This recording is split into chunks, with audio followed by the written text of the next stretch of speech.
You act like she's been missing for a week. Marcus glanced back, checking the clock that ticked on the wall. It's only 10 p.m. Jada's a big girl. I'm sure she's fine. When was the last time you saw her? Marcus pushed out a deep breath. Didn't I say she's probably fine? Solomon took a step toward him, a threat in his approach, as he asked again. When was the last time you saw her? Marcus ran his tongue across his teeth, obviously reneging on the idea of ignoring Solomon's question once more. Yesterday morning. She says she had a trip to take to Chicago. Something about her boss Eden having an emergency trip to Bali and needing her to stand in, blah, blah, blah. He whipped his hand in the air, at the same time Solomon's heavy brow dipped, his mind whirling. Solomon had also spoken to Jada yesterday morning, afternoon, and night as well, but she'd made no mention of going to Chicago, and it was unlike her to leave Solomon in the dark. Without another word, Solomon pivoted and headed back to his Bentley Continental, where his masculine frame slipped inside and he pulled away from the curb. His thoughts shuffled as pockets of light from street lamps revealed his cruise each time he passed. Where are you, sunshine? He murmured, his chest feeling heavy as worry filled his heart.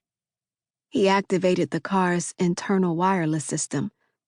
Dial Sunshine, he spoke. Calling Sunshine, the automated voice responded. Silence filled his space. Then a second automated voice spoke. You have reached Jada. Solomon ended the call. He'd been going straight to voicemail since noon, after taking a break from preparing a new recipe that would add to his list of original dishes. As an award-winning chef, Solomon McBride was constantly working up new spices that would bring a distinct burst of flavor to any tongue. It gave him an insurmountable joy to make dining an event of celebration for households across the country, instead of something to be thrown together when one had time. Solomon tapped his steering wheel and spoke again.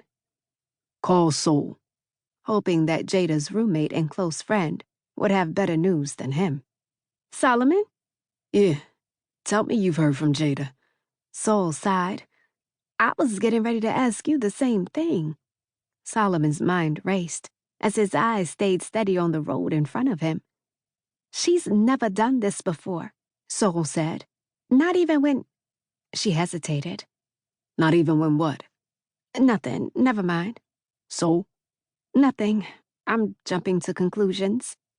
I'd like to hear these assumptions, because for the life of me, I can't figure out why she would disappear on purpose, unless it has something to do with Marcus.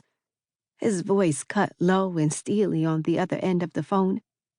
Soul bit down on her lip, knowing Jada's relationship with Marcus was a roller coaster ride. Jada might have shared things with both her roommates, Soul and Janice, that she hadn't shared with Solomon. So instead of telling him he was more than likely right, Soul held her tongue.